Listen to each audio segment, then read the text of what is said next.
ভাস্কর দেশ রে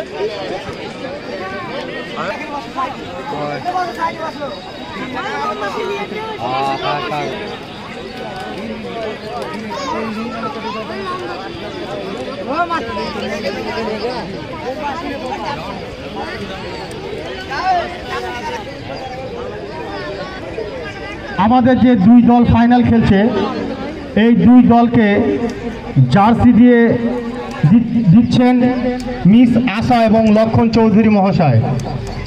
দুই দলকে জার্সি উপহার করেছেন ক্লাবের এবং লক্ষণ চৌধুরী মহাশয়।